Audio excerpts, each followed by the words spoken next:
Bem, ontem nós ouvimos o Salmo 78, rapidinho, a doutora Irma passou por ele, mas ele é a base, eu não podia tirar, porque eu também já tinha mandado vários e-mails para a Fernanda, olha, está aqui nosso slide, Fernanda mudou esse, Fernanda, ela falou, pelo amor de Deus, pastor, ela não falou, mas eu podia falar, então eu deixei. O Salmo 78 é muito interessante. Primeiro, ele é um salmo de Asaf. Eu gosto dos salmos de Asaf. É tipo gente. Ele não é muito poético, ele é tipo prático. Ele olha o mundo e fala, é isso aqui e é aquilo ali. E um dos salmos ele fala assim, eu comecei a olhar a galera lá fora, os mundanos, e quase que eu escorreguei. Mas, um dia que eu atirei para o fim deles, e voltando eu para a casa do Senhor, eu falei, eu estava enganado. Asaf é muito prático. E no Salmo 78, no verso 3 em especial, ele diz assim, o que temos ouvido e aprendido, o que nos contaram os nossos pais, não encobriremos às futuras gerações. Contaremos às gerações vindouras os seus louvores do Senhor e o seu poder e as maravilhas que tem feito. Verso 6. Para que a futura geração os conhecesse, para que os filhos que hão de nascer se levantassem e os contassem aos seus filhos, a fim de que pusesse em Deus a sua confiança e não se esquecesse das suas obras, mas guardasse os seus mandamentos e não fosse como seus pais, geração teimosa e rebelde, geração inconstante cujo espírito não foi fiel a Deus. Então o desafio nosso é inculcar nos nossos filhos os valores do reino. É mais do que apenas decorar um texto bíblico, é eles entenderem a essência pela qual eles foram criados e então transmitir às futuras gerações. O que Asaf está dizendo aqui é exatamente o problema que aconteceu em Israel. Aí você vem hoje à noite, tá bom? Mas vou dar um spoiler só para você. Em Deuteronômio o Senhor fala que a gente deveria inculcar nos nossos filhos, sentado, levantando, ao caminhar pela rua, escreve no umbral da porta, escreve em todo lugar, faz de todas as maneiras. O que ele estava dizendo? Em outras palavras, à medida que você vai vivendo, você vai transmitindo o valor do reino, vai derramando sobre os seus filhos a graça e o favor de Deus que Ele derramou em você e vai ajudando-os a enxergar a vida numa outra cosmovisão. Mas foi exatamente isso o que Israel não fez. Eu não sei se você sabe, mas o Pentateuco, os 5 primeiros livros da Bíblia, escritos por Moisés, eles terminam ou antes do povo entrar em Canaã, ou logo que entrou. Por que isso é importante saber? Porque Deus então separa uma terra, um lugar maravilhoso para o seu povo, e fala, vai para lá. Então o povo está quase chegando, ou acabou de chegar, ele está pisando numa terra, e então fecha o Pentateuco, que mostra como Deus criou todas as coisas, como Ele foi instituindo Israel como povo, como Ele livrou do Egito, como que tem que servir esse povo ao Senhor, então tem as leis e a repetição da lei. Isso é muito importante, porque agora Israel vai pisar numa terra com outros povos, com outra cultura, com outro modo de criar filhos, outros deuses, outra cosmovisão. Então o Senhor fecha o primeiro bloco de escritura, dizendo, é assim que vocês devem pensar. Agora que vocês estão entrando no meio desses povos, sejam luz para eles. Agora que vocês estão entrando no meio desses povos, não se misturem com eles ao ponto de perder isso. E o que Israel fez? Se misturou.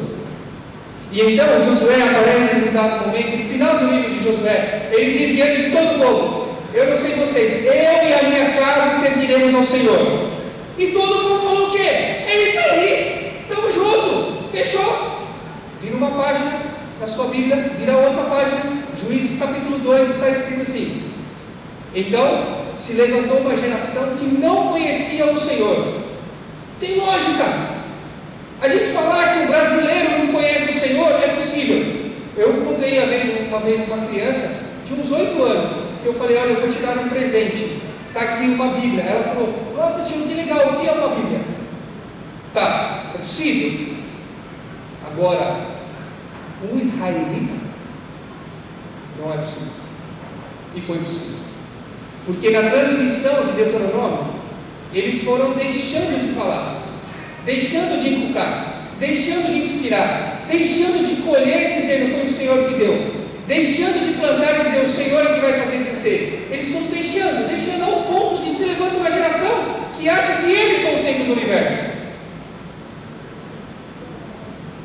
escrevem para esses caras, dizendo: vocês têm que voltar a inculcar nos seus filhos os valores do reino. Esse é o nosso desafio também.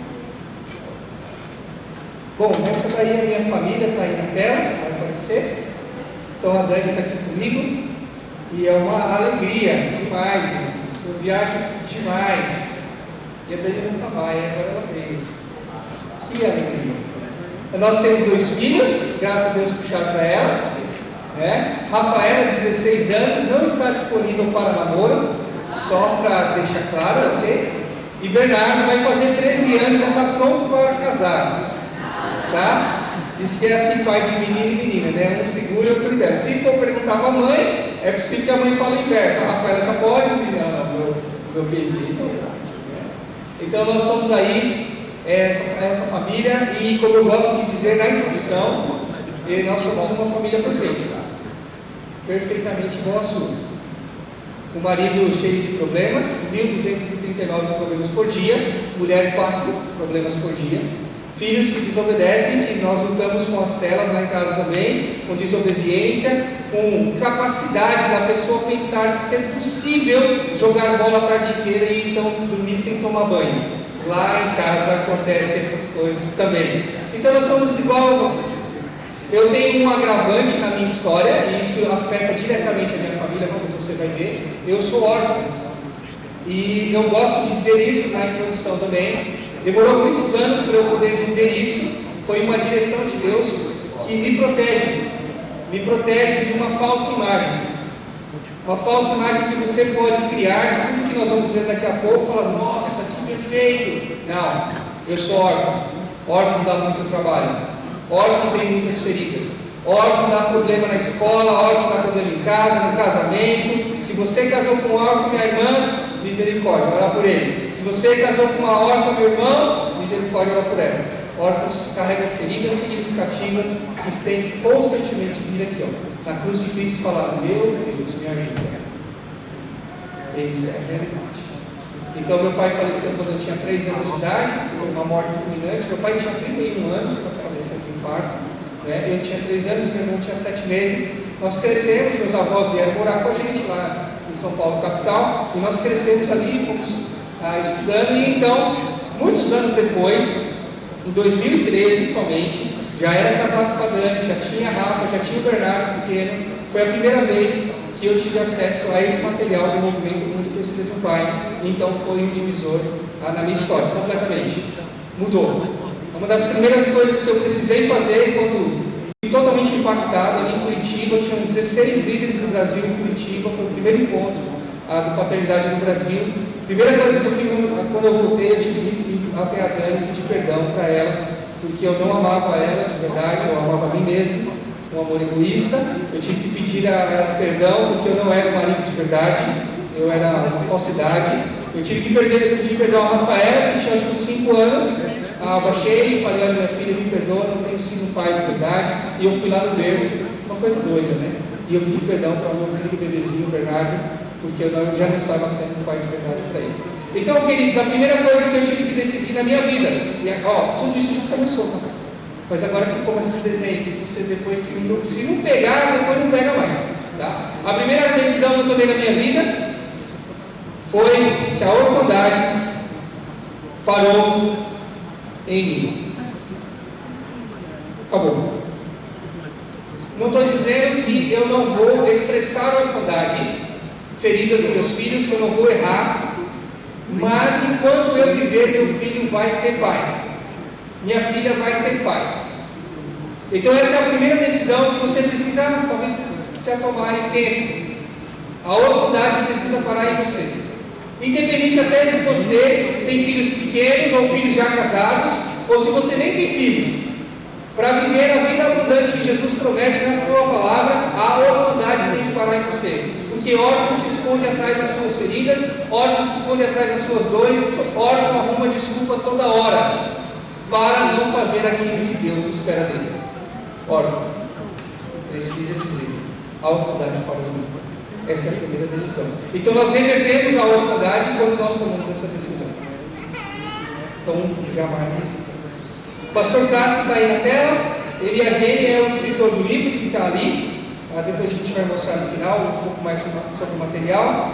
Ele é mentor internacional e ele é um líder de mais de 50 anos que ele lidera e cuida e mentoria líderes no mundo inteiro. Então, talvez você possa ter assistido aquele filme Invictus, que é sobre rugby na África do Sul. Ele é sul-africano. Então, há um pastor que passa orando pelos vestiários, pelos armários. Então, esse ator simboliza o pastor Cássio, porque naquela época de Nelson Mandela, ele era um jogador muito influente, ele era o mentor, o pastor do time de rugby da África do Sul. Então, essa cena mostra ele e a influência que ele já tinha naquela época do apartheid. Então, esse homem foi extremamente impactado numa visita que ele fez à Tanzânia. Esse é o capítulo 1 do livro. E nessa experiência que ele teve na Tanzânia, ele foi entrevistar algumas pessoas e falou assim: por que você está aqui nesse campo de refugiado? E aí a pessoa contava uma história triste. E ele falou: que isso? Aí chegou uma outra pessoa: mas por que você está aqui? Eu estou aqui como a maioria está. Eu estava no meu vilarejo, vieram meninos de 10, 11 anos e homens armados com um caminhão. Eles pararam no vilarejo, eles colocaram todo mundo em fila e eles começaram a matar as pessoas. Nós fugimos e aí viemos parar aqui. Aí ele chamou um outro homem e falou: e você, por que está aqui? Mesma história. Só que ele falou: então pegaram uma mulher, colocaram essa mulher na frente, abriram o ventre, cortaram o bebê e cortaram a mulher e jogou tudo ali na frente de todo mundo. Essa mulher era minha filha e aquele era o meu primeiro neto. E ele foi vendo essas histórias, até que um homem chegou e falou assim: por que você está aqui? Ele falou: porque Satanás veio à terra, Senhor. E aí ele, impactado com essa história, vai orar. E Deus fala no coração dele: olha pela janela. E ele olha pela janela daquele barraco de madeira e vê meninos jogando bola. E Deus falou com ele: o problema da África é orfandade. E aí ele olhando falou: Senhor, o que nós vamos fazer? E ele viu os meninos jogando bola e Deus falou com ele: nós vamos restaurar a orfandade através do futebol. Ele falou: Deus, não pode ser pelo rugby. Eu não sei jogar futebol, eu só jogo rugby. E aí Deus falou com ele: você quer restaurar a África e o mundo do seu jeito ou do meu jeito? Então ele foi para o país que mais vivencia futebol. Qual? Brasil. E levou um técnico de futebol para lá e começou aquilo que hoje é conhecido no mundo inteiro em mais de 140 países, chamado o Babalo. O Babalo são princípios cristãos aplicados a qualquer esporte. E aí treinamos os técnicos, treinamos os líderes das modalidades esportivas para que eles substituam a figura paterna na quadra, no campo, no tatame, na mesa de ping-pong, no golfe, no tênis, em tudo quanto é lugar. E aí essa foi a história da paternidade nascendo no mundo. Então hoje nós estamos com esse modelo. O mundo precisa de um pai, já em mais ou menos 120 países. Está aí na tela, 120 países, e mais ou menos 90 países tem alguém como eu que dá todo o curso master. Né? Eu sei que, infelizmente, esse ano eu queria vir aqui e a Flávia queria ir lá, mas bateu na mesma agenda, 12 a 15 de outubro, as duas conferências. Mas no ano passado a Flávia esteve, o Fábio esteve lá com a gente, foi muito legal lá em Anápolis, Goiás. Então, nós estamos nesse lugar. O livro que está aqui já foi traduzido para 19 línguas. E ele tem abençoado o mundo inteiro de uma maneira muito impactante. Nós vamos começar a aprofundar nossa reflexão olhando o último versículo do Antigo Testamento. O Antigo Testamento, onde Deus criou todas as coisas, onde Deus levanta um pequeno povo e se torna uma grande nação. O Antigo Testamento que mostra o mar se abrindo. O Antigo Testamento que mostra o maná caindo do céu. Os livros poéticos, os livros proféticos. Todos os milagres incríveis do Antigo Testamento. Quando no nosso cânon tudo isso vai fechar, ele termina com uma das palavras mais horríveis que a gente poderia ter: maldição. Então Malaquias 4,6 diz o texto: ele converterá o coração dos pais aos filhos e dos filhos aos pais, para que eu não venha e fira a terra com maldição. Muito bem, anota aí. Educação de filhos tem menos a ver com obediência e muito mais a ver com ganhar o coração. Ganhe o coração dos seus filhos e a obediência vem. Se você ganhar só a obediência, nem sempre o coração vem. Então o desafio que o texto bíblico diz, não é para educar bem os filhos, mas é primeiro para que os pais sejam educados. Porque é primeiramente o coração dos pais que deveria se converter aos filhos. Então pais que verdadeiramente convertem o seu coração ao filho, ganham o coração do seu filho. Nós vamos ver como fazer isso em cada fase. De 0 a 6 anos, como nós fazemos. De 7 a 11 anos, como fazemos. De 12 a 18 anos, como nós fazemos. Então nós vamos olhar isso com detalhes daqui a pouquinho. Mas grava aqui, o grande lance da vida é ter os corações próximos. Então quando nós temos um voltando-se ao outro, então nós estamos trazendo o céu para a nossa casa. Nós precisamos retornar. E eu queria talvez convencer você disso, que toda a história nossa, da nossa família, de todas as famílias, precisa ser um retorno a Gênesis capítulo 2. O meu desafio, o seu desafio, não importa em qual fase você esteja, você pode ser casada com filhos já casados, talvez seja uma avó, ou você pode ser uma pessoa jovem que nem casou. Qual é o seu desafio de vida? Glorificar a Deus nessa terra, retornando para a imagem de Gênesis capítulo 2. O que tem em Gênesis capítulo 2? Tem um homem de verdade, tem uma mulher de verdade, verdadeiramente com potencial de gerar filhos, sendo provido perfeitamente pelo Senhor, na presença do próprio Senhor. Sabe o que é Gênesis capítulo 2? Céu na terra. Gênesis 2 é céu na terra. Se você fizer dar uma esticada e dar um salto lá para o Apocalipse, nós vamos ter o céu no céu. Vamos viver a realidade do céu no céu, que é o quê? Um homem de verdade, plenamente restaurado pelo sacrifício de Cristo, uma mulher de verdade, com o potencial de glorificar a Deus plenamente, sendo supridos pelo próprio Deus, na presença dele mesmo. Céu no céu. É Gênesis 2, é céu na terra. E sabe qual é o meu desafio e o seu desafio? Trazer o céu do Senhor para dentro da nossa casa, embasado nas Escrituras. Esse é o desafio. É muito mais do que educar filhos, é muito mais do que ter um bom relacionamento conjugal. Nós estamos trazendo o céu para dentro da nossa casa. E nós vamos entender plenamente que o céu é quando ele começa a se criar quando os corações se aproximam. Então o princípio máximo para trazer o céu para a sua casa é que o coração dos cônjuges estejam inclinados um ao outro.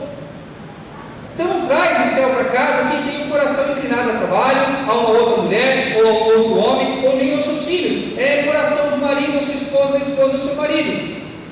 Então aqui, homem e mulher precisam ter um coração inclinado um ao outro. Estou falando no contexto de casamento. Se você ainda não casou, incline-se ao Senhor. Aleluia, amém.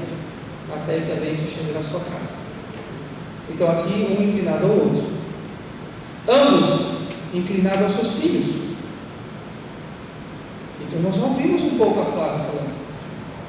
Uma presença, uma atenção e dar ao necessário. Na nossa perspectiva do mundo precisa de um pai, nós não ganhamos o coração do nosso filho, talvez vocês saibam disso na prática, dando a ele tudo o que ele pede. Tem pais que acreditam nisso, que eles vão ganhar o coração do filho, a obediência do filho, dando a ele tudo o que ele pede. Então ele pediu uma coisa, nós vamos dando, vamos dando. O que acontece nesse tipo de relação? Em dado momento que o filho falhar e ele vai falhar, ou que o pai falhar, mas em especial quando o filho falha, o pai vira para ele e fala assim: eu te dou tudo o que você pede, ainda você faz isso comigo?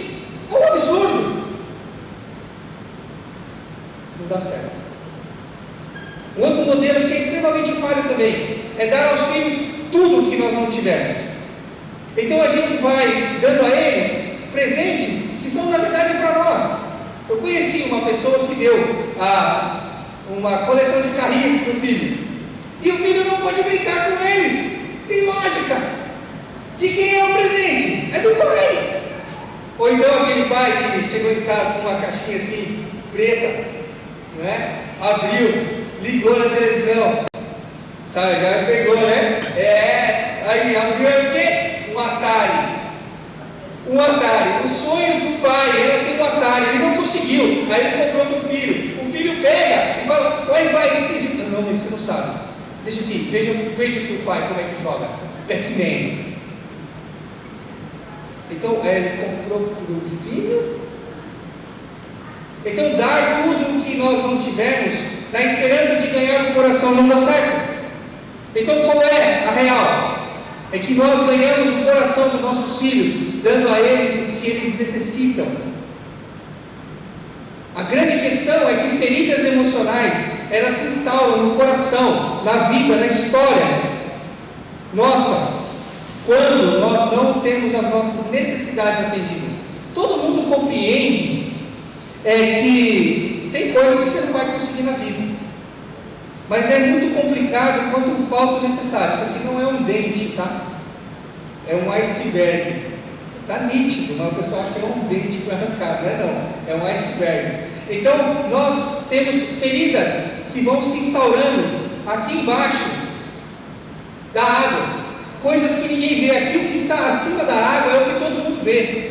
Irritabilidade, negligência, a raiva, problemas sociais, feminicídios, homicídios, tudo está fora da água, está todo mundo vendo. Mas a grande questão é que essas coisas que estão fora da água, elas não são a doença. Um assassino, não é essa a doença dele. Nem a pornografia é uma doença. Pedofilia, não estou falando que é doença, não é. É sintoma.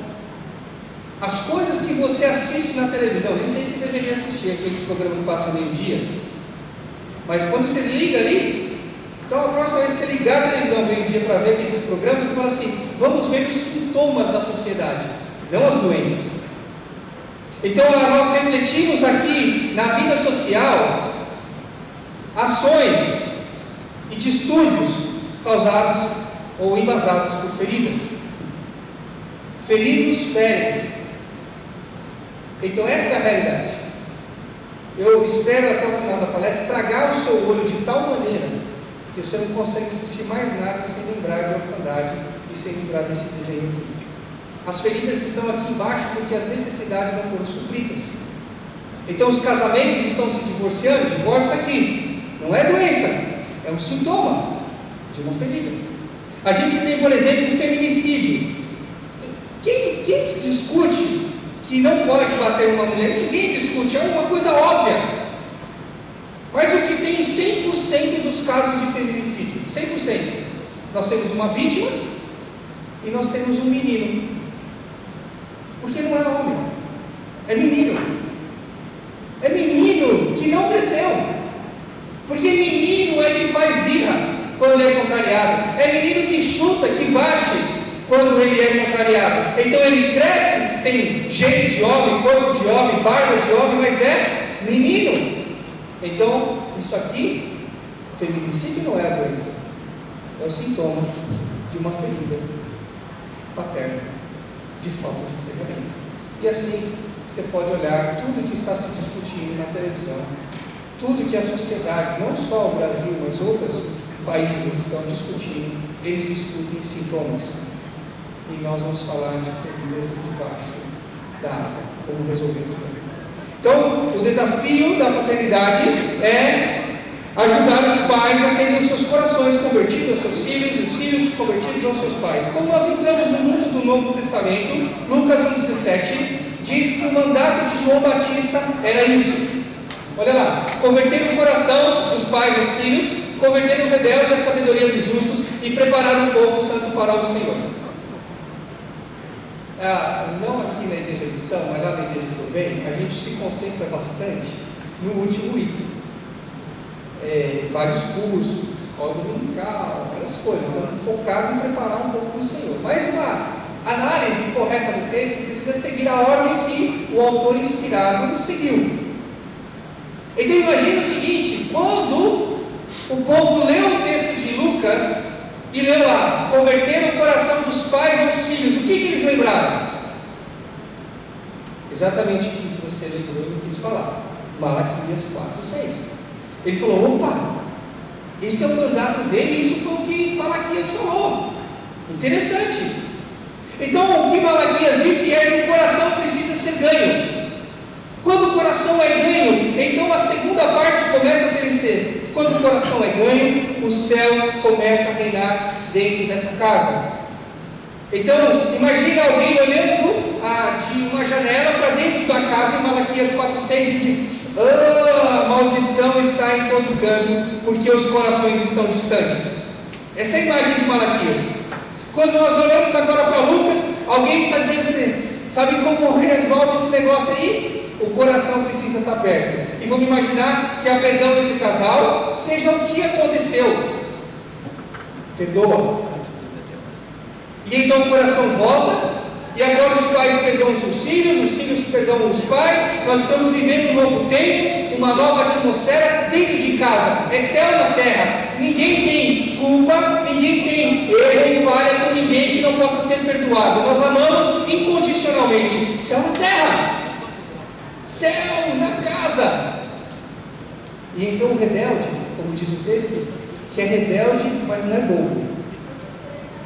Talvez um vizinho, talvez uma pessoa que trabalha com você, ele olha esse tipo de relação conjugal, familiar, e ele começa a imitar. Você vai ensinando a ele algumas coisas, vai mostrando, ele começa a imitar. E num dado momento ele fala assim: eu não consigo fazer como você faz. Como pode? Você ser um homem só de uma mulher? Eu tenho dificuldade com isso. Como pode você tratar o seu filho que tirou uma nota baixa na escola desse jeito, com tanta, amabilidade, com leveza? Eu não consigo. Aí você faz o quê? Apresenta o Cristo para ele. Então, o rebelde, ele se converte primeiro à sabedoria do justo. Ele imita o seu caminho, ao ponto de chegar a um nível de que você apresente o Cristo. E então o povo preparado para o Senhor está sendo formado. Então, o que nós chamamos de paternidade, que talvez você já viu isso em outros, tem vários ministérios que são assim, né? Lembra desse desenho aqui antigo, que colocava Deus aqui, né? Aí colocava o ser humano aqui, e falava assim: um abismo há entre eles, então você tem que colocar a cruz de Cristo para a pessoa passar por lá. Lembra? Alguém já viu isso aqui? É muito antigo. O pessoal que levantou a mão estava com dificuldade até de levantar a mão, de tão antigo que era o desenho. Só que aqui, nesse desenho, pressupõe que o ser humano tem um interesse por Deus.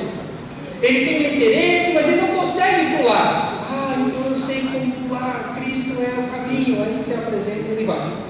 Só que hoje em dia, o cara não tem nada.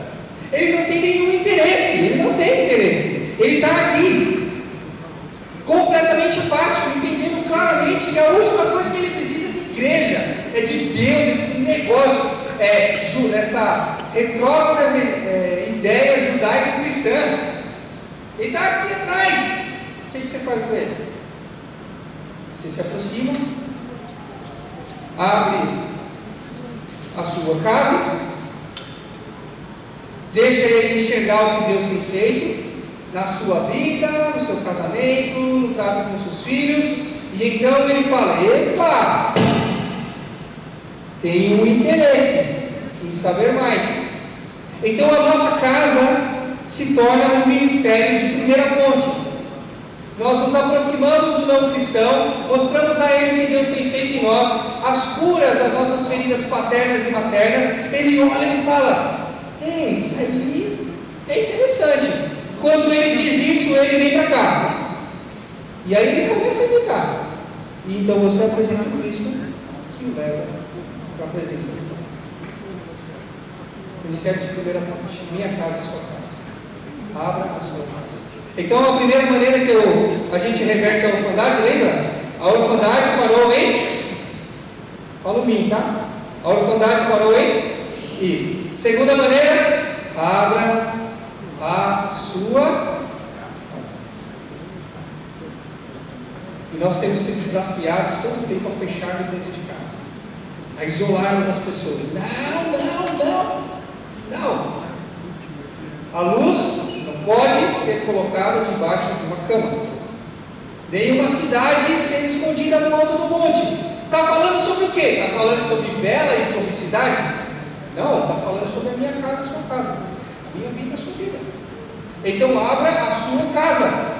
Ah, pastor, se você conhecesse a minha casa, cheio de problema, porque nós temos feridas, mas também não tem um Deus que cura e transforma. É possível isso? A gente tem que ter uma mente direcionada para aquilo que as Escrituras dizem. Então, se temos, vamos fazer a diferença. O mundo inteiro, irmãos, tem chorado pelas mesmas coisas. Uma visão geral, que vai aparecer aí no próximo, diz o seguinte: o mundo inteiro tem chorado por destruição da família, educação em declínio, corrupção em alta e falta de valores morais. As pesquisas que nós temos no livro, ela abrange os 5 continentes, mostrando que o mundo inteiro chora pelas mesmas coisas. Nós falamos, é um absurdo a corrupção no Brasil. Nós estávamos na África do Sul, morando lá, na época das eleições, e quando eu vi os noticiários, eu falei, meu Deus, os políticos do Brasil são uns bebezinhos perto desses caras aqui. Corrupção está em todo canto. Declínio da família em todo canto. Valores morais sendo jogados pela janela em todo canto. Então o mundo inteiro chora pelas mesmas coisas. O mundo inteiro chora pelas mesmas coisas porque o mundo inteiro tem as mesmas feridas de paternidade e de maternidade. E são essas feridas que geram essa base, essa estrutura para que as mazelas na vida aconteçam. Então tem muita gente que está com seu barco navegando pela vida, e aqui é tipo o Titanic, mas não está aparecendo, né? Mas é o Titanic, né? E aí muita gente navegando na vida e batendo no iceberg, e aí naufragando. E que iceberg é esse? Feridas não tratadas. Edmund Bunker, está aí nos próximos slides, disse o seguinte: a única coisa necessária para o triunfo do mal é que os homens bons não façam nada. Então, se a mulher coloca a mulher, não faça nada. Essa é uma realidade. Então, por muitos anos, eu nem percebia que as minhas feridas paternas e maternas travavam o meu processo de relacionamento com a Dani, travavam o meu processo de educação das crianças. Mas eu tive que decidir: peraí, vamos cruzar o braço e vamos fazer diferente. Ou dá uma olhada no impacto paterno no mundo, da ausência paterna no mundo. 63% dos suicídios no mundo vem de um lar sem pai. 80% dos estupradores. 70% dos jovens que estão numa casa de recuperação. 87% dos que estão presos vieram de um lar sem pai. E 32% das crianças no mundo não vivem com seu pai biológico. Isso aqui é alguns poucos dados que nós temos nas nossas pesquisas. Alguns poucos. Então, há uma pesquisa, eu vi que os irmãos aqui têm uma frente, por exemplo, de trabalho com presidiários, né? 2 perguntas para essa galera fazer lá, para a próxima semana. Ei, vem cá, como é que foi a sua relação com o seu pai? Ei, vem cá, você tem filhos? Então, se o presídio é aqui perto, na região. Então, se, por exemplo, se a gente pegar essa amostragem do presídio, nós vamos ter uma noção da população de orfandade que nós temos. Eu tenho alguns dados. Por exemplo, pesquisamos em Belém e chegamos a perto de 95% dos presos com feridas significativas de orfandade. E então ele tem as suas feridas paternas, e então ele expressa em problemas sociais. Chega perto de 90% das prostitutas, 95% das prostitutas têm sérios problemas com seus pais, ou não tiveram pai. Então, quando nós começamos a olhar essas coisas, vamos ver que a orfandade é um muro gigantesco diante dos nossos olhos, e elas estão impulsionando para cima esses problemas sociais. E se nós resolvermos aqui um problema social, logo ele cresce em outro lugar, porque a ferida não resolveu. Assim é um iceberg, ele quebra um pedação aqui, cola aqui embaixo, levanta outro e vai. Geração em geração. 3 dados tristes aí na tela. O uso de droga é mais frequente em crianças que não moram com seus pais biológicos. Ali As referências estão embaixo, tá? Aí você vai pegar. Distúrbios de comportamento são mais vistos em crianças que não vivem com seus pais. Crianças neuróticas, crianças desobedientes, crianças que dão problema na escola, tipo eu, que dei muito problema na escola, órfão. Não sei se tem professores aqui da rede pública ou particular, de escola. Faz uma pesquisa, professor. Na verdade, você já fez, eu acho. Na hora que eu comecei a falar, você, já entendi. Faz um mapa da sua sala, só de lembrar aí. Os que dão mais trabalho, tem uma ferida significativa na faculdade. Não estou falando dos meninos elétricos, meninas elétricas, que são crianças e se envolvem em criancices que passam da conta. Eu estou falando de problemas mesmo. De travar, de desobediência, de afronta, de bater, de fazer coisas assim pesadas. Óbvio, certo. E adolescentes que engravidam são mais frequentes nas casas onde não moravam com seus pais. Então, a gravidez e a adolescência é muito mais presente nos lares onde o pai não está presente. Aí eu fiz um mapinha do Brasil. Podia ser diferente, mas não é. Em 97, o governo de São Paulo lançou um programa chamado Encontrando o Seu Pai. É um programa de computador que tem lá no Compatente de São Paulo, e algumas unidades tem também, onde você coloca o que você sabe sobre o seu pai, coloca os seus dados para o computador tentar achar o pai. Se o governo não se preocupa com um negócio desse, é porque é gigante, gente. É gigantesco. Em 2010, o IBGE registrou 5,5 milhões de certidões de nascimento sem o nome do pai. É muita gente, não é? Muita gente. Em 2015, foram registradas ou catalogadas 28 milhões de famílias monoparentais. 97% dessas famílias são as mães que criam seus filhos sozinhas, 1,5% avós ou parente próximo, menos de 20% são os pais, os homens que estão cuidando dos seus filhos. 2016, lança-se aquela... 2016 a questão do divórcio foi muito alta, né? Apesar que 2021 superou o índice de divórcio, mas em 2016 quase metade dos divórcios tinham menor de idade envolvido. E por mais que eles dizem que não é tão traumático, foi. E marcou a vida da criança. Em 2020, o governo solta aquele auxílio para mães que criam seus filhos solteiras com um percentual maior de ganho, que renovou agora de novo. Né? E em 2022, nós registramos mais de 100 mil certidões de nascimento no nome do pai.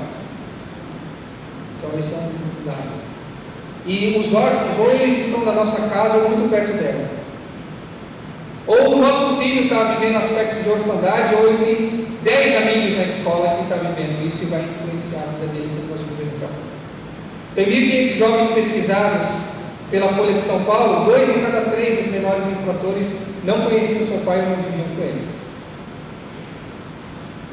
E o Steven Baskerville, que é um dos cientistas que a gente toma algumas pesquisas dele com base, diz o seguinte: praticamente todas as grandes patologias estão associadas à orfandade. Crimes violentos, abuso de droga e álcool, suicídio, gravidez e adolescência, tudo isso tem uma relação maior com orfandade do que com qualquer outro fator. O que Steven está dizendo? Ele é um cara mega power lá nos Estados Unidos. Ele está dizendo o seguinte: se você pegar 10 homens presos, por exemplo, e fizer uma pesquisa para ele, nível social você vai encontrar diferente, escolaridade diferente, oportunidade de trabalho diferente, moradia diferente, um monte de fatores são diferentes. Mas quando você perguntar para ele como foi a sua relação com o seu pai, a maioria vai responder ruim ou péssimo, ou não teve. É isso que Steven está falando. Então, essa frase de William Hendricks é muito boa. Um lar sem cabeça é um convite ao caos. Ao caos. A desordem e desastre de que é causador é muito pior do que uma nação está sem governo ou quando um exército está sem comando. Por quê? Por que o William... No próximo, por favor. Por que o próximo slide? Por que o Williams tem razão quando ele diz essa frase? Isso. Porque é dentro de casa que se formam os presidentes. É dentro de casa que se formam os comandantes, os vereadores, os deputados, os senadores. Dentro de casa. Nós nunca, talvez, paramos para pensar que Bolsonaro um dia foi criança e teve uma família. E a maneira como ele foi educado influenciou quem ele é. O Lula também. Os senadores também. Os pastores também.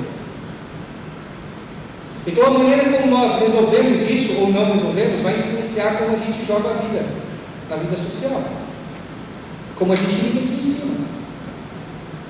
Então são fatores claros.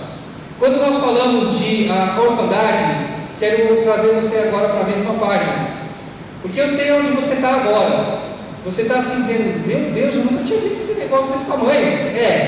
Piora daqui a pouco, mas quando nós falamos de orfandade, nós não estamos falando de crianças que estão em abrigos. Nós estamos falando desses 3 modelos, esses 3 círculos que vai aparecer na tela, que gera a orfandade. Primeiro modelo que gera orfandade, morte ou invalidez. Segundo modelo, divórcio ou abandono. Terceiro modelo, negligência ou inatividade. Sabe por quê? No nosso conceito, nós não devemos criar boas crianças. Nós não devemos educar crianças. Isso é o mínimo. Até os pagãos fazem isso. Nós olhamos para uma criança de 4 anos, 5 anos e temos que treinar ela para a vida adulta. Então nós olhamos uma menina de 5 anos linda e falamos, minha filha, quando você crescer, você vai se tornar uma mulher de verdade, uma esposa de verdade e uma mãe de verdade. E nós treinamos ela desde pequeno para ser isso. Nós olhamos um menino, ainda sem muita noção da vida ali, jogando bola, e treinamos ele para ser o quê? Homem de verdade, marido de verdade e pai de verdade.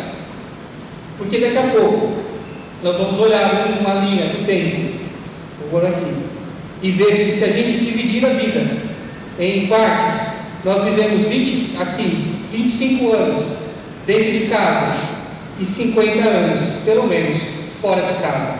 Então nós temos que treinar em 25 para jogar o jogo de 50 anos. Se não treina no 25, toma pau nos 50. A falta de treinamento em casa tem gerado a destruição que a gente tem visto hoje nos casamentos, por exemplo. Então o pai que morre, ele não treina. Um pai que tem uma doença grave, ele não treina. Um homem que se divorciou e o divórcio em 2021 estourou no Brasil e no mundo. Ele não treinou. O que abandonou os seus filhos, ele não treinou. E aquele que está dentro de casa, mas também não está convertido à sua casa, não está treinando, é negligente, é inativo, está gerando orfandade.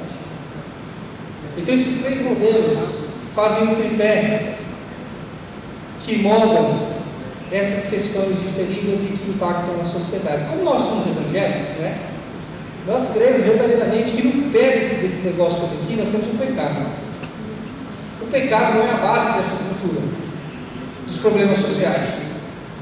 E nós cremos verdadeiramente que para trazer o céu para casa nós não temos condições de fazer isso sozinhos. Não temos. Então nós precisamos da graça e do favor de Cristo para restaurar a nossa história, perdoar os nossos pecados e nos ensinar a fazer isso. Porque Ele veio para revelar o próprio Pai, para que a minha casa e a sua casa pudessem ser um reflexo de Gênesis 2. Mesmo ainda sendo imperfeitos, nós podemos viver em fação esse céu na nossa casa por causa do que o Cristo faz em mim e você. Ele faz em nós aquilo que nós não podemos fazer. Então é Ele que resolve também as questões do pecado na humanidade, que é a base de toda a estrutura ruim. Ele que resolve a questão das feridas, assim como Ele é quem resolve esses problemas que estão fora da água na nossa sociedade. Então, como seu pai te via, influenciou muito em quem você é. E como você vê no seu filho, no próximo slide, por favor, influencia diretamente em quem o seu filho vai se tornar. Então são milhares de pessoas no mundo inteiro que estão respondendo essas 2 perguntas. Como meu pai me via? E você vai perceber que muitas vezes você vive hoje na vida adulta o reflexo daquilo que ele passava pelo olhar do seu pai. Eu nunca me esqueço, em uma das palestras, a gente tem rodado o Brasil todo aí, falta acho que 4 ou 5 estados só para a gente ir. Um cara virou para mim e falou assim: eu sei a resposta desse, como meu pai me via. Aí qual é? Ele não me via. Eu não tenho a imagem do meu pai falando eu te amo. Eu não tenho a imagem do meu pai fazendo uma afirmação. Eu não tenho essa imagem do meu pai. Eu sempre estou vendo meu pai passando, meu pai indo, meu pai sentando, meu pai levantando, meu pai falando, mas ele não me via. E assim muitos estão sendo criados. Então esse iceberg aí da foto, ele exemplifica isso. As preocupações globais são os comportamentos aparentes, mas são frutos de razões de insegurança causadas por feridas paternas e maternas não tratadas. Nós trabalhamos com um relatório FIRA, e são 150 teses de mestrado e doutorado que nós tivemos acesso, traduzimos e estamos trabalhando com isso. E eu fiz um resumo do relatório FIRA para nós. Eles pesquisaram o seguinte, essas áreas aqui do comportamento humano: desenvolvimento cognitivo, emocional, social e físico. E eles pesquisaram várias crianças de vários tipos de famílias por vários anos. E eles descobriram que as crianças que tinham um pai presente, que é a linha aí lá, douradinha, o filho era cognitivamente mais competente, emocionalmente mais seguro, socialmente mais maduro e fisicamente mais saudável. E nas casas onde o pai era ausente, a criança era menos competente cognitivamente, emocionalmente menos segura, socialmente menos madura e fisicamente menos saudável. Tem então um errinho ali, né? Isso aí mais ou menos saudável.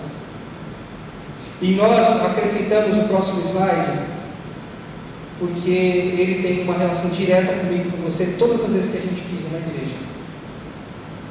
Quando o pai era presente, a criança tem mais facilidade de compreender a presença de Deus.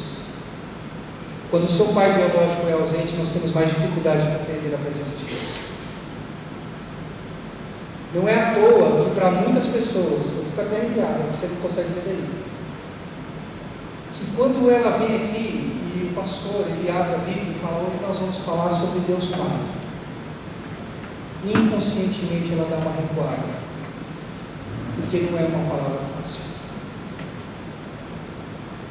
Eu não sei aqui Vila Velha, mas na minha experiência pastoral, eu pastorei muitos anos em igreja, perto de 70% do gabinete pastoral tem mais a ver com a visão distorcida que as pessoas têm do pai, do que com qualquer outro fator.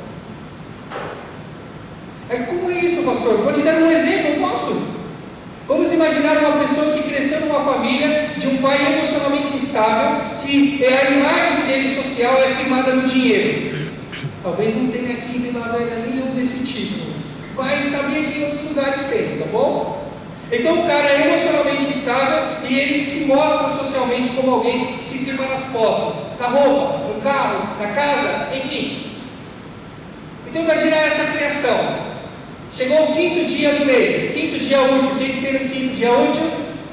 Pagamento. Então como é que chega esse pai em casa? Feliz, com o bolso cheio de grana, McDonald's na mão para as crianças, um sapato novo para a mulher, o cachorro vem receber ele beija o cachorro. Ele está feliz, ele tem dinheiro. Aí senta na sala, nunca pode comer na sala. Aí senta na sala e come e ri. E aí ele fala: meu bem, tem aquele curso, o céu chegou na nossa casa, olha que alegria e tal, aquela coisa linda, as crianças comendo lanche, comendo tudo, batata do lado, cachorro no meio, aquela coisa linda o céu.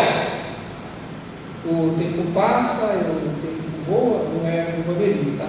Aí passou o mês. Dia 28. Como é que o cara chega? Já quebra a chave lá no portão. Ele força o portão. O cachorro vem e toma uma bica. E aí ele vai falando: esse cachorro vem jogando. A mãe está lá dentro, ela fala assim: não respira que teu pai não chegou. Os meninos sentam. Ai, ninguém sentar no cantinho do sofá dele. Ai, se ele fazer aquela pergunta: o jantar está pronto? E ela falou o quê? Não, ainda não. Então a pessoa cresce nessa instabilidade emocional como é que meu pai vai chegar? Aí ele vem para a igreja, se converteu, aceitou a Cristo, vem para a igreja, é um pastor, não sabe de nada. Deus direcionou ele para pregar naquele texto. Ele abre a Bíblia e fala: hoje nós vamos falar sobre Deus Pai. Pai, papaizinho. Em inconscientemente a gente fala assim: tomara que seja o quinto dia útil, tomara que seja o quinto dia útil, porque no quinto dia útil o Pai abençoa.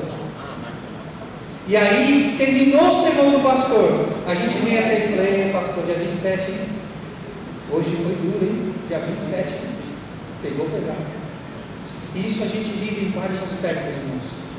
Há pessoas que não conseguem entrar no secreto e orar em secreto, porque no secreto só tem ela e o Pai. Então ela evita. Ela peca e remoe, ela acha que remoendo o erro, se escondendo do Pai, é melhor, porque se ela aparecer, o Pai perceber couro. Está na Bíblia isso. Eu não vi, mas está aqui no inconsciente. Pessoas que vão errando, falhando, se sentindo culpadas, em vez de se aproximarem do Pai, dizendo: Pai, pequei contra o céu e contra ti, já não sou digno de ser chamado teu filho. Lembra desse texto? Eles fazem o quê? Ficam lá nos porcos. Não é à toa que a parábola mais conhecida no mundo tem a ver com filhos do seu Pai.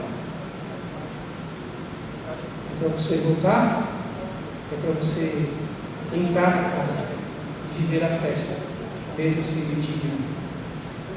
O Pai não liga para isso.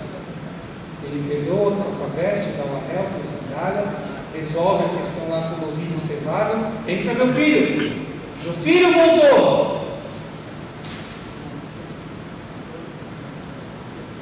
Pegou? E chega o mais velho, coração longe do pai, assim como o filho estava. Ele fala: entra, meu filho, tudo que é meu é teu. E não sei se você reparou, é a única parábola de Jesus que ela termina abruptamente. Ninguém sabe se o filho mais velho entrou. Simplesmente acabou. Porque o público de Jesus era formado de gentios e judeus. Então os judeus, na figura do filho mais velho, precisavam tomar uma decisão. E aí, vai entrar? Ou você vai ficar olhando o seu filho, o seu irmão gentio que estava longe, mas ele entrou. Ele vive o céu na casa, ele vive a festa. E você vai entrar. E ele para. Ele para.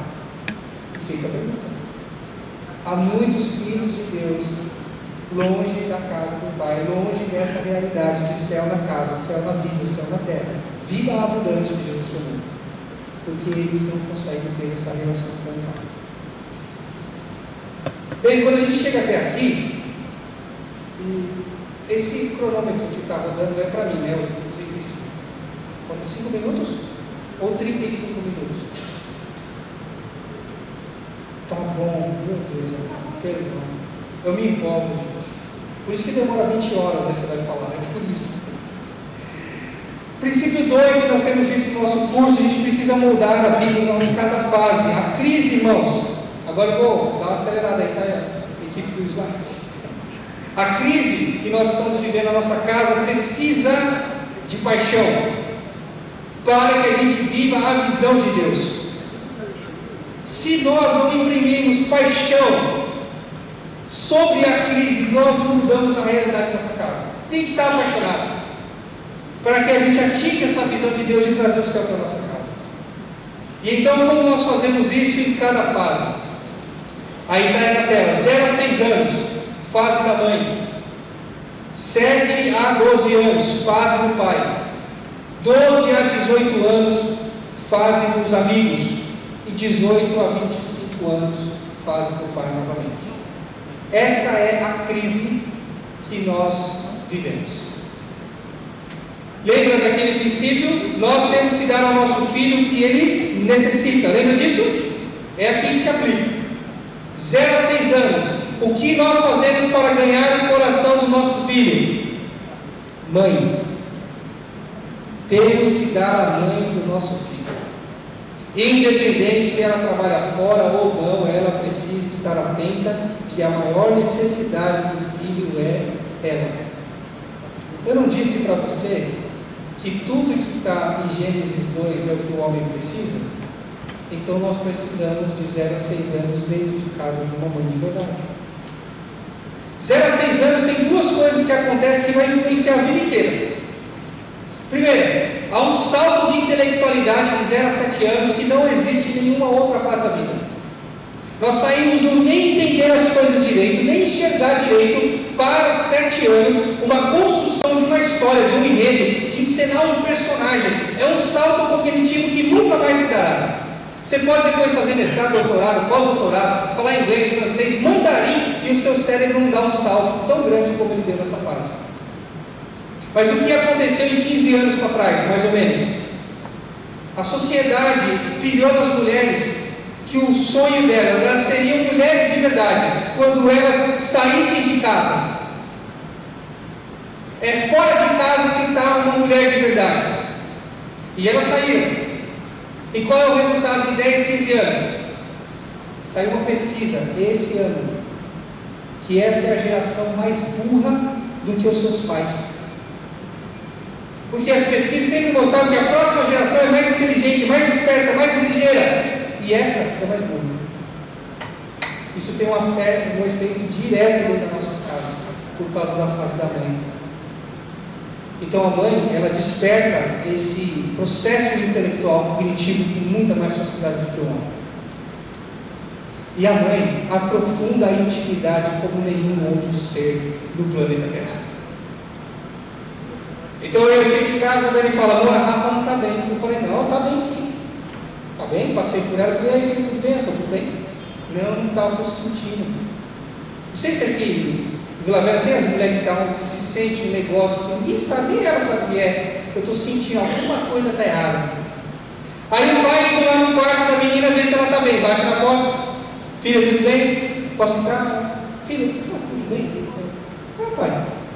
Não, mas está tudo bem mesmo? Tá. Pai te ama. Fecha a porta, vai na cozinha e fala o quê? Tá tudo bem, já falei com ela. Como é que é mãe vendo se está tudo bem?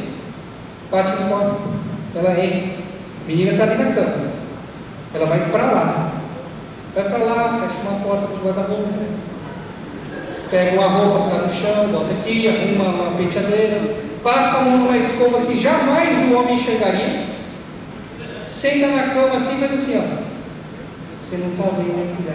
Não! Ele vai contar como que chega nesse fundo de intimidade emocional. Mulher, um dom que Deus deu. Quando isso falta, aí vamos lá para o casamento agora. 35 anos de idade. Estou eu lá em casa, a Dani chega: amor, tá tudo bem? Tá? Não, você não está bem. Fala para mim o que você tem. Não tem nada. Está tranquilo. Por que é que eu não consigo abrir os meus sentimentos e emoção para a próxima, mais próxima que eu tenho? Porque eu não fui treinado. Então esse é um problema que nós, homens e mulheres, guardamos porque não fomos treinados a abrir com nossa mãe. A mãe desenvolve intimidade como nenhuma outra pessoa. Então, se você trabalha fora, tem filho nessa idade, se vira. O problema é seu. Tem que chegar e tem que fazer. Se você é homem e tem filho nessa idade, lava a louça com a sua mulher, tem mais tempo com sua filha, por exemplo. Então, nós somos um time. O que o nosso filho precisa para a gente ganhar o coração dele 0 a 6 anos? Mãe, vamos dar a mãe para ele. 7 a 11 anos, para 12, fase de pai. Então a primeira coisa que tem que acontecer nessa transição aqui, que a gente chama de rito de passagem, essa bolinha preta aqui, a mãe precisa deixar o bebê crescer. A mãe precisa deixar o bebezinho crescer. E então o pai tem que pegar. Nós fizemos isso no aniversário de 7 anos do Bernardo. O Bernardo ficou no colo da Dani. Aí falei: Bernardo, a partir de hoje você não é mais uma criancinha, você é uma criança. Aí assim, aí tirei ele do colo da Dani, pus ele numa cadeira e falei: agora eu quero te acompanhar nessa nova fase. Esse é um rito de passagem. É mais para mim do que para ele. Que eu tenho que lidar. E não é fácil isso. E se você não viveu isso na sua casa, é mais difícil ainda. Mas é o que tem que fazer. Para ganhar o coração do nosso filho de 7 a 11 anos, nós temos que ter o pai presente na vida dele. Na fase de pai, algumas coisas acontecem. Coloquei as principais ali. Primeiro, que o pai treina os filhos para competências básicas. Como é que é mãe ajudando o filho a arrumar a cama? Eu não sou escrava de ninguém. O dia que eu morrer, você vai ver. Vocês não dão valor, eu falo todo dia, já falei 1 milhão de vezes. Enquanto ela está falando, ela está arrumando. Aí, o homem que normalmente é meio lesado, ele vê uma confusão e vai passando. Aí ela fala, e você? Aí eu não sabia de nada. Você foi na palestra do pastor Cláudio, ele falou que é sua, você não está fazendo nada, me cobra isso até hoje. Eu chego lá no almoço, todo assim, livre. Ela fala, as crianças foram para a escola sem arrumar a cama. Você devia ter visto, você não está vendo isso, né? Acontece? Como é que é pai ensinando o filho a arrumar a cama? O dia que dá certo lá em casa, eu me levanto da cadeira. Fala, uma cama. Arrumar a cama. Arrumar a cama. Aí vai lá, dá um tapa, parece que tem um índio morto ali no meio, um lençol rolado. E aí o pai dá aquela olhada e vai, eu fiz isso muitas vezes, estou confessando agora publicamente. Aí eu vou lá, dou uma olhada assim, dou só uma puxada na pontinha, para quando ela passar, não perceber de primeira que está mal arrumado. Daquela arrumadinha. Nós não precisamos treinar os nossos filhos perfeitamente, precisamos ensinar competências básicas, porque quando eles vão crescer, não vão estar na estatística que eu vi lá no estado de São Paulo, que 80% das emissões não era por incompetência técnica, era por negligência, irresponsabilidade. O cara tinha MBA, mas não entregava o relatório. O cara tinha doutorado, mas não chegava no horário, não respeitava a equipe, não respeitava o seu chefe, não fazia o mínimo. Demitido. Aprende aonde? Casa. Então, pegar o cocô do cachorro, levar o lixo, arrumar a roupa, fazer isso aqui, coisa pequena que dá para fazer. Um pai treina muito melhor. Ele dá o comando e espera. E isso, irmãos, é muito importante, porque é assim que Deus faz nas Escrituras. Ele não fica falando, o dia que eu morrer, você vai ver, o dia que eu deixar de existir a existência humana da galáxia, do universo, eu vou para outro canto. Não, ele fala o quê? É isso aqui. E a gente precisa pegar e fazer. Nem sempre a gente faz tão rápido. Talvez nossos filhos façam até mais rápido do que a gente faz com o nosso Pai Celeste. Mas tem que fazer. Um pai, na fase de pai, perto de 8 anos, tem uma abertura para a espiritualidade. Várias igrejas no Brasil têm atentado para isso e criado ministérios específicos para trabalhar pesado com esses pais. Uma igreja de Curitiba criou, depois de uma palestra um pouco mais longa nossa, uma escola de pais, somente, começando primeiramente com pais que estão de 7 a 9 anos. Pegaram só essa turma, uma igreja grande, pegaram só essa turma e trabalhando com eles, ensinando esse conceito, porque é a hora que a criança tem um interesse muito maior sobre a espiritualidade. 9 anos, a criança desperta para a sexualidade. Como nós sabemos que a criança despertou? Até um dado momento, você vem com um carro aqui pela Avenida da Praia, parou no farol, tem um casal se beijando, aí teu filho, você olha pelo retrovisor, vê seu filho olhando e fala assim, que nojo, não despertou ainda. Vamos poder estar nessa fase, não despertou ainda. Passou uns anos, você parou no mesmo farol, tinha um outro casal agora se beijando, aí ele olhou assim, ele está assim, ele despertou. Entendeu? Então eu vou contar o dia que eu percebi claramente que o Bernardo despertou. Estamos no dentista, o Bernardo passou a mão numa revista, começou a olhar a revista, aí virou para mim e falou assim, pai, olha essa menina. Tinha uma menina assim de biquíni, uma propaganda de biquíni. Primeiro que eu celebrei a Deus, falei, graças a Deus, né? Aí ele emocionou, eu falei, olha filho, muito linda, quando você casar, vamos orar para Deus te dar uma mulher bonita, que você se interesse por ela desse jeito. Aí ele, nossa, ele é muito gata. Eu falei, nossa, meu Deus do céu. Aí eu falei, mas agora fecha isso, que senão sua mãe me mata. E aí eu conversei com ele. Falei, a vida de solteiro é uma vida de ir discernindo quem é a mulher que o Senhor vai trazer para nós. Uma vez que você escolheu, fecha a revista. Agora é com ela. Falei, então para você olhar e tal, joia, eu não posso, porque eu já escolhi um. O que é isso, irmãos? Um treinamento de um menino de 8, 9 anos para ser homem de verdade. Olha, de verdade. Então são essas chaves que precisam ir mudando na nossa mente para a gente ir conectando. O nosso filho precisa de um pai, ele desperta a sexualidade nessa fase. Então a gente está atento, está fazendo o que precisa ser feito.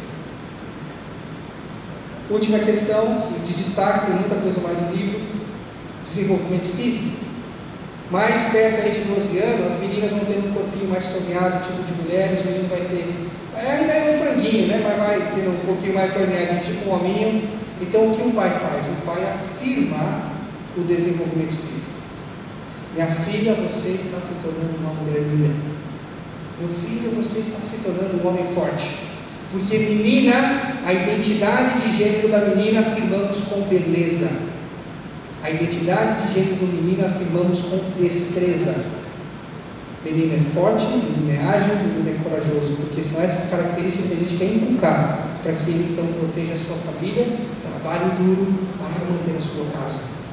A menina, leveza, beleza, sensibilidade, porque esse é o papel que ela vai, por exemplo, quando tiver um filho, chegar lá do ladinho dele e pentear o cabelo e entrar no profundo da alma dele e ajudá-lo com as suas emoções.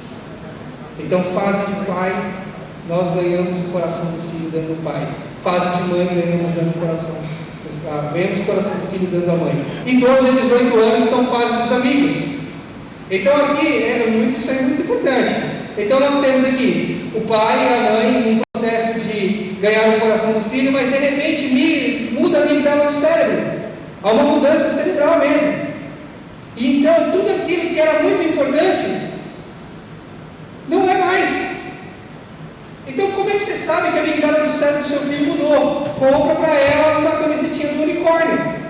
Se ela pegar e falar, ai que linda, não mudou ainda. Se ela pegar e falar assim, pai, pelo amor de Deus, quem usa isso, pai? Mudou. Se ela chegar um frio desse que tem aqui, né? Um frio desse, ela fala, pai do céu, por favor, compre esse moletom com capuz para mim. Eu preciso dele, pai, pelo amor, minha vida vai mudar. Se ela fizer isso, uma coisa ilógica, ela já migrou. Porque aí você vai ver os amigos, todo mundo encapuzado. Isso não é um problema se a gente entende que queremos ganhar um coração. Então ganhamos aqui com a mãe, ganhamos com o pai, e agora? Como nós fazemos? Nós mudamos para ganhar o coração dos amigos.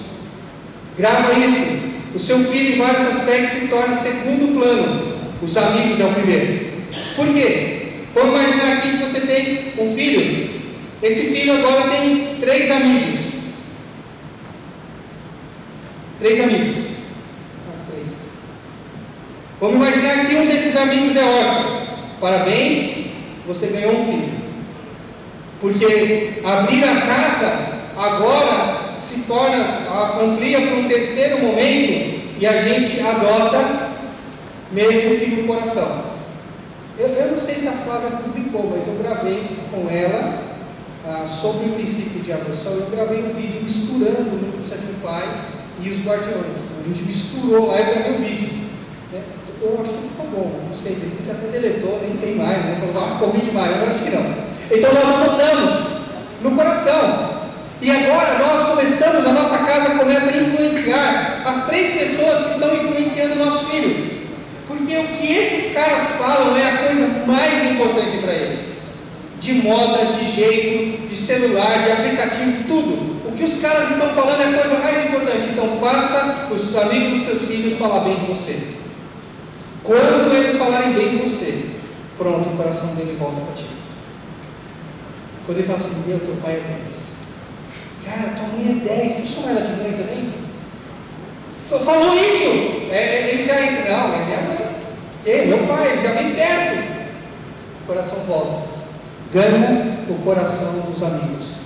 E o seu filho tem o coração dele perto. A pior coisa que pode acontecer é ficar entre.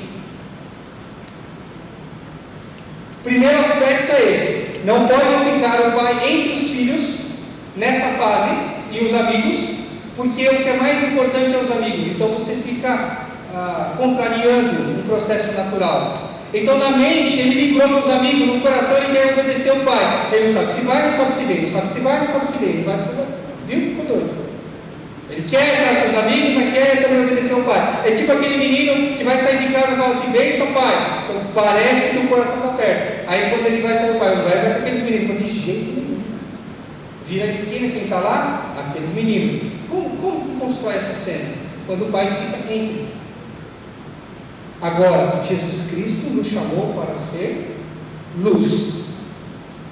Então, se infelizmente o nosso filho escolheu um grupo de pessoas que não combina com as suas ideias, parabéns, é esse lugar que você vai salvar, que você vai iluminar. É esses caras que você vai ver. Porque fala para mim, se nós falamos aqui que nós queremos ser sal dessa terra, e então Deus traz 3 crianças para perto dos nossos filhos, nessa fase, a gente fecha a nossa porta e fala: com esses não. A gente deve treinar os nossos filhos a não dar vazão, abertura, tudo que eles ensinam. Mas talvez a gente deve abrir a nossa casa e trazer aqui perto e ajudar esses aqui a ter um pai, ter uma mãe, ter uma instrução.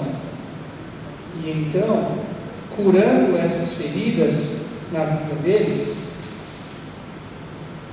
ou minimizando elas, eles na sociedade causam menos problema, inclusive alguns deles que você não gostaria que o seu filho fizesse. Quando nós chegamos na fase de 18 a 25 anos, é fase de pai de novo. E aqui é um filho já crescido, ao ponto de alguns pais acreditarem que não precisa ensinar mais nada. Mas aqui é onde nós completamos a identidade, a afirmação de quem o filho é.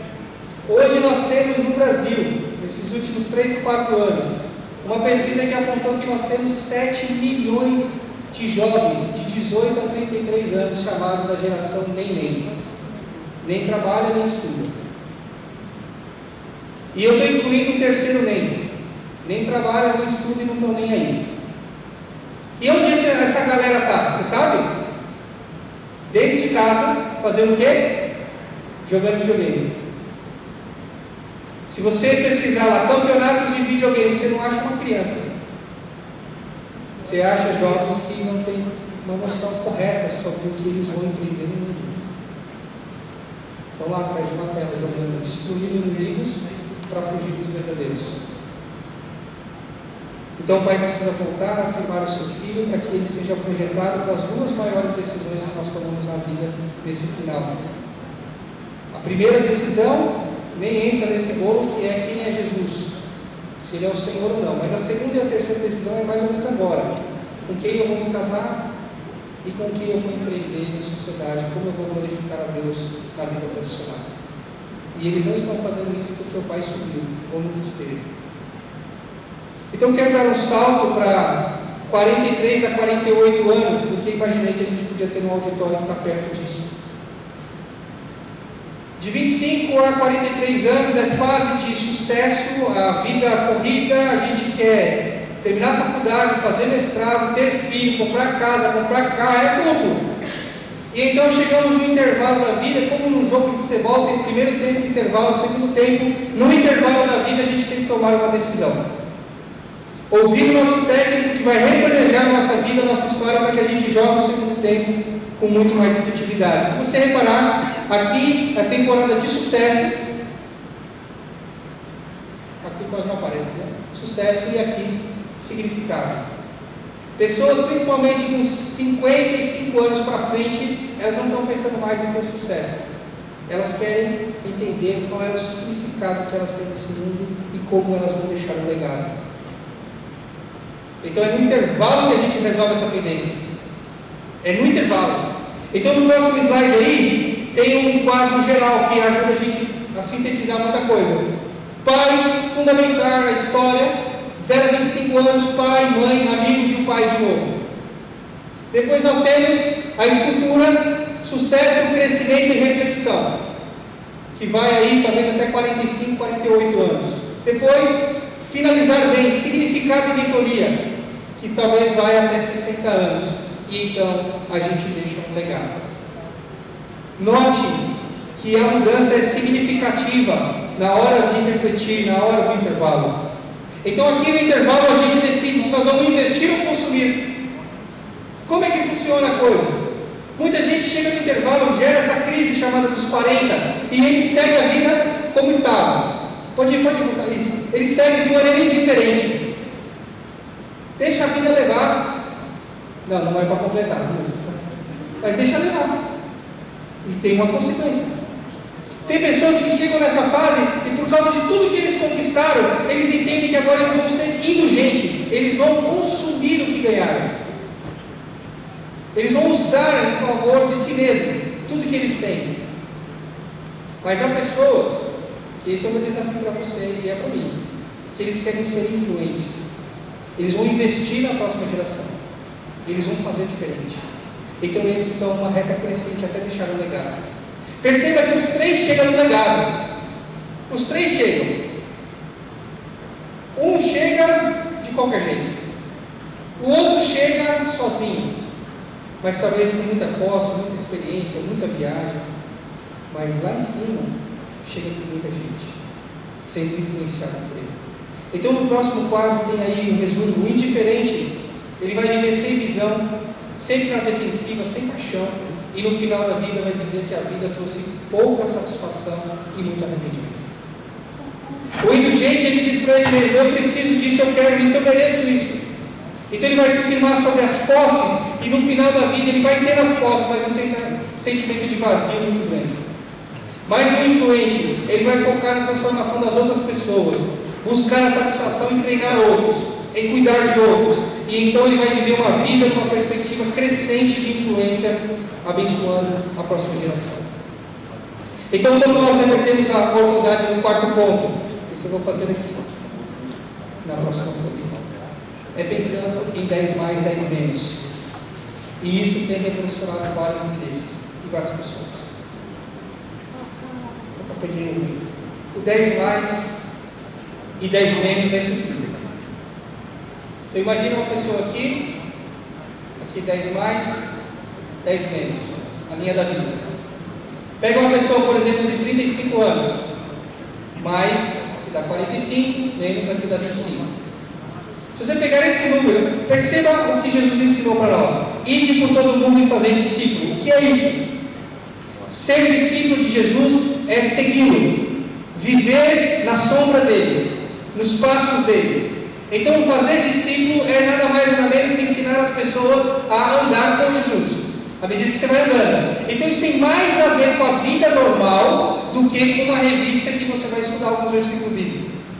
Tem mais a ver com tomar um café, talvez durante a semana, cuidar da pessoa nas suas dores, aconselhar, do que trazer uma escola dominical. Eu estou dizendo que não deva trazer e nem deve estudar. Eu estou dizendo que discipulado é vida na vida, mais do que um estudo simples.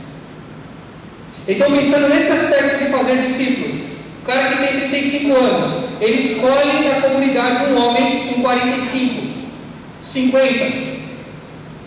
Será que um homem de 50 anos tem algo para ensinar para um cara de 35? Então vamos imaginar aqui que esse cara com 50 anos já tenha 2 filhos com 17 anos, por exemplo. Esse daqui casou agora. Ele casou há pouco tempo, ele tem um filhinho de 2 aninhos. Tem para ensinar, sim ou não? Demais. E esse cara de 35 pega um rapaz de 25. Então 35 já casou, já tem alguma questão de trabalho já mais ou menos estabilizado. De 25 está ali, terminando a faculdade, pensando o que vai ser, como vai fazer. E aí esse cara aqui, mentoria aqui. Pensa numa outra coisa. Os idosos, os 60 mais, por exemplo, da igreja, normalmente, quando eles estão em alguma coisa, estão em poucas coisas. Mas isso daqui muda a história de todos os idosos, porque eles se tornam a coroa do processo, cheio de brilhos, por causa da experiência e da vivência que eles têm com o Senhor. Então eles estão aqui e vão mentorear o de 50, pode pegar um de 45, pode pegar um de 35. Três coisas interessantes que um idoso crente tem. Ele tem experiência com Deus, ele é crente, ele tem tempo e tem dinheiro. Não vem falar só aposentado não tem dinheiro. Toda volta tem R$1. Toda volta tem R$1. Ela fala, não tem dinheiro para nada. Se o netinho fala assim, vou dar R$1, dá até 10. Então tem. Agora, sabe quanto custa para fazer isso aqui, irmãos? Quanto custa de dinheiro mesmo? R$30.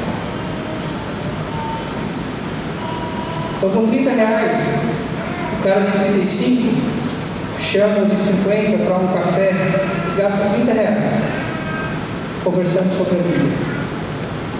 E aqui, o de 35 gasta R$30 chamando esse cara quebrado de 25 para tomar um café, ensinando sobre a vida com Deus.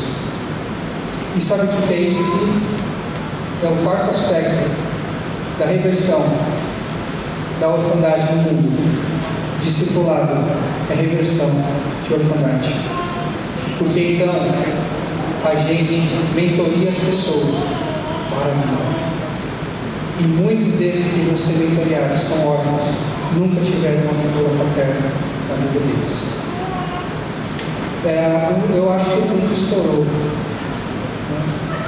Só vou então fechar com esse último quadro. Por causa das feridas paternas e maternas, as crianças, pode passar para o próximo, mais um. Não, acho que ele passou. Você não tem o 28 aí? Que é esses. Então aqui o desenvolvimento natural da fase de idade. Crianças que vão seguir o fluxo natural da vida vão chegar nesse nível aqui. 60% das crianças no mundo chegam nesse nível de desenvolvimento, porque elas são órfãos. O ideal é ter um bom começo e um bom treinamento para chegar lá em cima, tá vendo? Lá em cima é onde as crianças podem chegar. Por causa das feridas e dos traumas, as crianças que às vezes têm um bom começo, elas descem o nível e seguem o fluxo natural. Mas por causa de uma mentoria, de discipulado bem feita, abrindo a nossa casa, fazendo discípulos, cuidando do órfão, dos amigos dos nossos filhos, a gente mentoria e eleva o nível para que eles possam dar um up na história deles. Então o movimento O Mundo Precisa de um Pai é muito mais do que falar só sobre pai. Deu para perceber? É um treinamento sobre a vida. E eu agradeço por compartilhar um pouquinho. Eu não sei, irmão, se é possível, mas estava no programa para abrir para pergunta. É possível ou já deu tempo? Vai lanchar. Tem 5 minutos, então tipo 3 perguntas, né? E eu vou tentar ser rápido para responder. Alguém quer fazer alguma pergunta? Pode levantar a mão e fazer a pergunta aí, a gente vai tentar responder rapidamente. Mais alguém? Sim, pois não. Dá para ouvir? Eu não sei se a gente vai. Deixa eu ver, vamos lá. Dentro do programa? Sim. Sim, nós não conseguimos chegar, né? Mas nós temos 2 capítulos no livro, 4 e o 10, só sobre como curar feridas paternas e maternas. Então, princípios de você identificar as suas feridas e como você se submete isso à cruz de Cristo, à graça de Cristo, para o Senhor restaurar. Então é o que nós chamamos de dar um up nesse menino para se transformar em um homem de verdade. Capítulo 4, capítulo 10. Eu não consigo chegar. O irmão ia falar? Ok, vou falar então. Mais alguém? Não?